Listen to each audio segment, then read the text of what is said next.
जैसा कि last episode में हमने देखा कि लुओ फैंग अपनी बॉडी को दोबारा से बनाने के लिए उस गोल्डन हॉर्न बेहमूथ के इनर वर्ल्ड में ले गया था और वहां पर जाने के बाद लुओ फैंग की बॉडी एक एग में ट्रांसफॉर्म हो जाती है। इस एपिसोड की स्टार्टिंग में हमें गोल्डन हॉर्न बीस्ट के इनर वर्ल्ड का सीन दिखाया जाता है जहां पर लुओ फैंग का वो गोल्डन एग उसके अंदर एक न्यू बेबी बन रहा होता है। अब बाता वहां पर आती है और वो उस एग के अंदर बन रहे बेबी को चेक करती है कि वो प्रॉपर तरीके से बन रहा है या नहीं। साथ ही साथ हमें ये भी पता चलता है कि इस एग के अंदर जो बेबी बन रहा है उसे बनते हुए 4 महीने हो चुके हैं, यानी कि एग के अंदर जो बेबी है वो 4 महीने का हो चुका है। बाता उस बेबी की कंडीशन देखकर कहती है ये सही है, और फिर वो वहां पर लुओ फैंग के गोल्डन हॉर्न बीस्ट के ऊपर बैठकर आराम करने लगती है। जिसके बाद हमें दिखाया जाता है यूजिन को। अब क्योंकि दोस्तों यूजिन माँ बनने वाली है तो उसका भाई भी उसकी सेवा करने के लिए यहाँ पर आया होता है और वो बार बार यूजिन के पास अलग अलग तरह के फल लेकर आ रहा होता है कि मेरी बहन एकदम तंदुरुस्त रहे। यूजिन अपने भाई को इस तरह से उसका ख्याल रखते हुए देखकर काफी खुश हो रही होती है और उसका भाई भी यहाँ पर उसका बहुत ही अच्छे से ख्याल रख रहा होता है। जिसके बाद हमें फिर से दिखाया जाता है गोल्डन हॉर्न बीस्ट के इनर वर्ल्ड का सीन। बाता एक बार फिर से वहां एग के अंदर बन रहे बेबी को चेक करने के लिए आती है कि क्या वो बिल्कुल ठीक तरीके से बन रहा है या नहीं। तो वो उसे चेक करती है और उसे मालूम हो जाता है कि ये एकदम तंदुरुस्त है, और साथ ही हमें ये भी मालूम हो जाता है कि इस बेबी को बनते हुए पूरे 8 महीने हो गए हैं।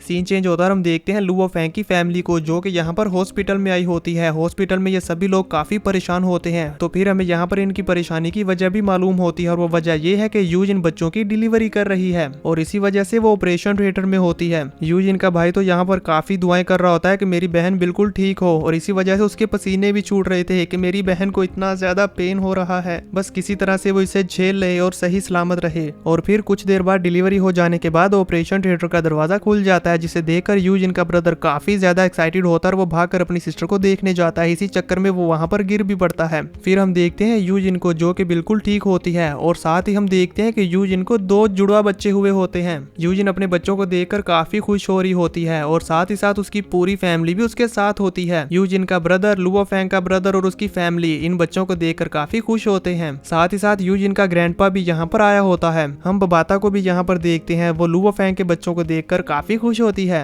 बबाता ये बात लुओ फैंग को बताती है कि यूजिन को 2 बेबी हुए हैं और यूजिन भी बिल्कुल सेफ है। ये सुनकर फैंग भी काफी खुश होता है और कहता है यूजिन तुम फिक्र मत करो, मैं पहले की तरह ही अपनी बॉडी को दोबारा से बना रहा हूँ, लेकिन इसे बनने में ज्यादा टाइम लगेगा, तो इस वजह से तुम्हें 1 से 2 साल तक इंतजार करना होगा। जब तक मेरी ये बॉडी नहीं बन जाती तब तक मैं तुम्हारे और अपनी फैमिली के पास नहीं आ सकता। इवन तब तक मैं अपने न्यू बॉर्न बेबी को भी हाथों में नहीं उठा सकता, लेकिन मैं इस बात की गारंटी देता हूँ कि मैं डेफिनेटली तुम्हारे पास वापिस आऊंगा। वहीं दूसरी तरफ हम देखते हैं कि एग के अंदर फैंग का क्लोन तकरीबन बन ही चुका होता है और उस गोल्डन एग के ऊपर क्रैक्स भी पड़ने लगते हैं। जिसके बाद उस गोल्डन एग में से वहां पर काफी ज्यादा गोल्डन रोशनी निकलने लगती है और वो पूरे इनर वर्ल्ड में छा जाती है। ये रोशनी यहाँ पर इतनी ज्यादा तेज थी कि इसकी वजह से कैमरा ब्लैंक हो जाता है। वहीं दूसरी तरफ हम यूजिन को देखते हैं जो अपने रूम में बैठकर लुओ फैंग के साथ क्लिक की हुई फोटो को देख रही होती है। वो यहाँ फैंग को काफी मिस कर रही होती है और उदास होती है। तभी वहां पर उसका बच्चा थोड़ा सा नींद से जाग जाता है, जिसे वो वहां पर सुलाने लगती है और उसके फेस पर एक स्माइल आ जाती है और फिर वो अपने बच्चे को झूला झुलाकर सुलाने लगती है। तभी अचानक से उसे वहां पर स्पिरिचुअल पावर का एहसास होता है और वो देखती है कि किसी ने अपनी स्पिरिचुअल पावर को यूज किया है, जिसकी वजह से वहां पर यूजिन के आसपास की चीजें हवा में उड़ने लगती है, जिसे देखकर वो हैरान हो जाती है और फिर काफी ज्यादा घबरा जाती है और भागकर अपने विला के हॉल में आने लगती है, जहां पर आकर वो देखती है कि उसकी फैमिली के ऊपर किसी ने अटैक किया है और वो सभी लोग वहां पर बेहोश पड़े होते हैं। यूजिन उन्हें देखकर बहुत ही ज्यादा शॉक्ड हो जाती है और भागकर अपनी मदर और फादर को उठाने के लिए जाती है। तभी वहां उसे पीछे से आवाज आती है, मिसेस लुओ डरो मत,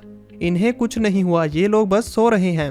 हम देखते हैं कि ये कोई और नहीं बल्कि एल्डर यान हाई होते हैं। एल्डर यान हाई के एक्सप्रेशंस को देखकर हमें मालूम हो जाता है कि ये यहाँ पर कुछ न कुछ तो गड़बड़ करने आए हैं। तभी यूजिन को दूसरी तरफ से आवाज आती है, जहाँ पर वो देखती है कि किसी ने उनके सिक्योरिटी गार्ड्स को बहुत बुरी तरह से मार डाला है और फिर वो सिक्योरिटी गार्ड की डेड बॉडी के ऊपर से गुजरकर आने लगता है और अपनी पॉकेट से टिश्यू निकाल कर अपना हाथ साफ करते हुए कहता है, हेलो मिसिस लुबो। और फिर वो यूजिन को अपना इंट्रोडक्शन देता है और कहता है, मैं अटकिन हूँ। जिस पर यूजिन उसे गुस्से के साथ देख रही होती है। तो वो बड़े ही प्यार और आराम से यूजिन से कहता है, हम आज यहाँ पर लुओ फैंग के मूयान क्रिस्टल्स को खरीदने के लिए आए हैं। तो यूजिन उन्हें कहती है, जब एमपी यान हाई एचआर अलायंस को रिप्रेजेंट कर रहे थे तो वो यहाँ पर हमसे मूयान क्रिस्टल्स को बाय करने के लिए आए थे। तो मैंने उनसे पहले भी कहा था कि हम मूयान क्रिस्टल को किसी दूसरी ऑर्गेनाइजेशन को नहीं बेचेंगे, फिर चाहे वो मिस्टर अटकिन ही क्यों ना हो। हम आपको वो वुड क्रिस्टल नहीं देंगे और आप अपने साथ वो जो स्पिरिचुअल मास्टर लेकर आए हैं जो वहाँ पर छुपे हुए हैं, हम उन्हें भी नहीं देंगे।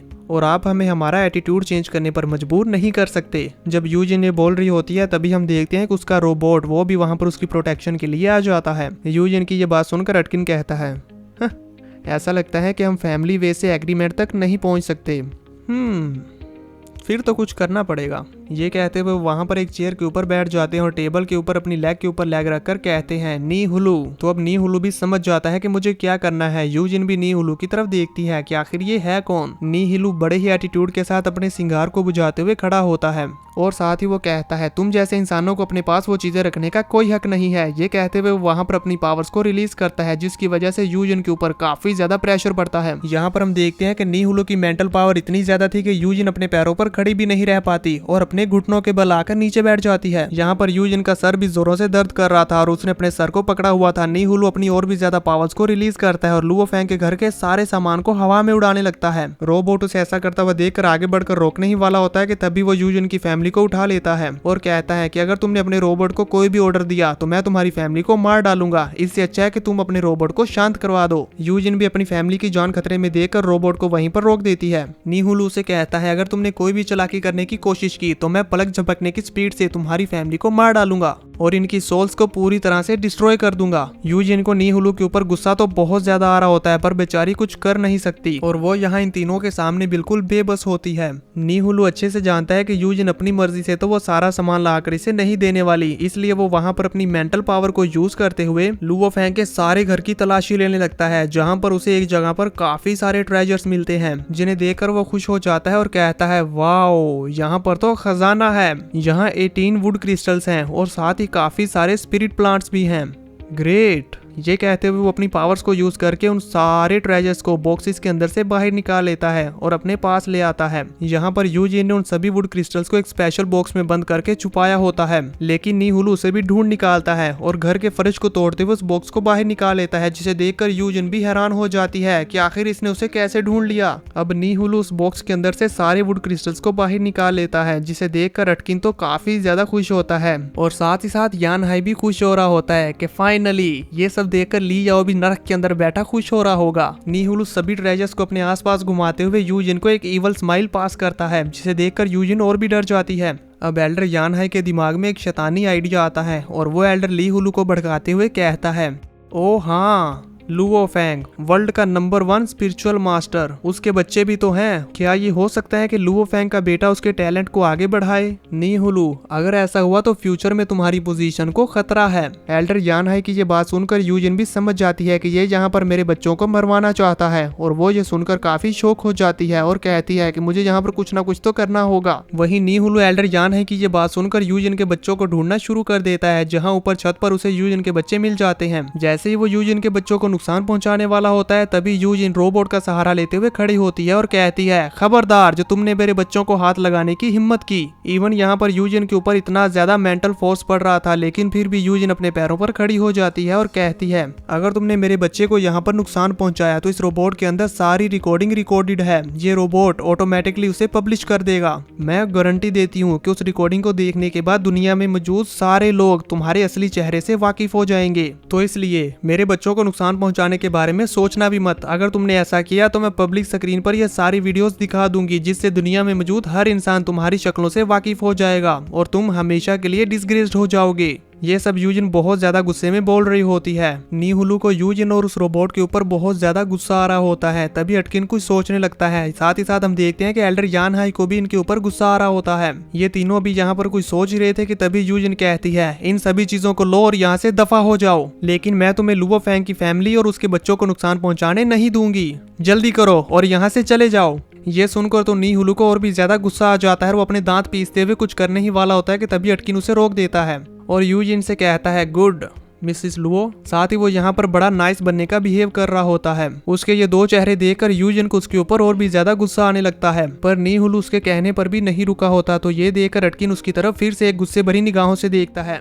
जिसे देखकर नी हुलू भी शांत हो जाता है, पर उसका गुस्सा अभी भी शांत नहीं हुआ होता। लेकिन वो फिर भी अटकिन की बात मानते हुए वहाँ पर यूजिन की फैमिली को सेफली नीचे उतार देता है और यूजिन के ऊपर से भी अपना सारा मेंटल फोर्स हटा देता है, जिसके बाद वो तीनों एल्डर्स वहाँ से जाने लगते हैं। यूजिन अभी भी उन्हें गुस्से से देख रही होती है। है तो ये देखकर अटकिन जाते हुए नीहुलू को एक इशारा करता है, जिस इशारे को समझकर नीहुलू एक इवल स्माइल करते हुए यूजिन के ऊपर एक मेंटल अटैक करता है, जिसकी वजह से यूजिन को यहाँ पर बहुत ज्यादा इफेक्ट होता है और यूजिन अपनी मेमोरीज के वर्ल्ड में खो जाती है। इतने ज्यादा पावरफुल मेंटल मास्टर के अटैक की वजह से यूजिन यहाँ पर बेहोश हो जाती है और जब उसे कुछ देर के बाद होश आता है तो वो खुद को संभालते हुए अपने आसपास देखती है और वो देखती है कि उसके सामने उसकी सारी फैमिली अभी भी बेहोश पड़ी होती है और उसे बच्चों के रोने की भी आवाज आ रही होती है। तो यूजिन फटाफट से उठकर बच्चों के पास जाने लगती है, लेकिन वो अपने पैरों पर खड़ी नहीं हो पाती और वहीं पर दोबारा से गिर जाती है। तो रोबोट उसे संभालता है। यहाँ पर यूजिन के मुंह से खून भी निकल रहा होता है, जिसे देखकर यूजिन भी हैरान हो जाती है कि ये मेरे साथ क्या हुआ। और फिर वो यहाँ किसी न किसी तरह करके खुद को संभालती है और खड़े होते हुए अपने हाथों को देखती है कि उसके अंदर से तो बहुत सारा खून निकल रहा है।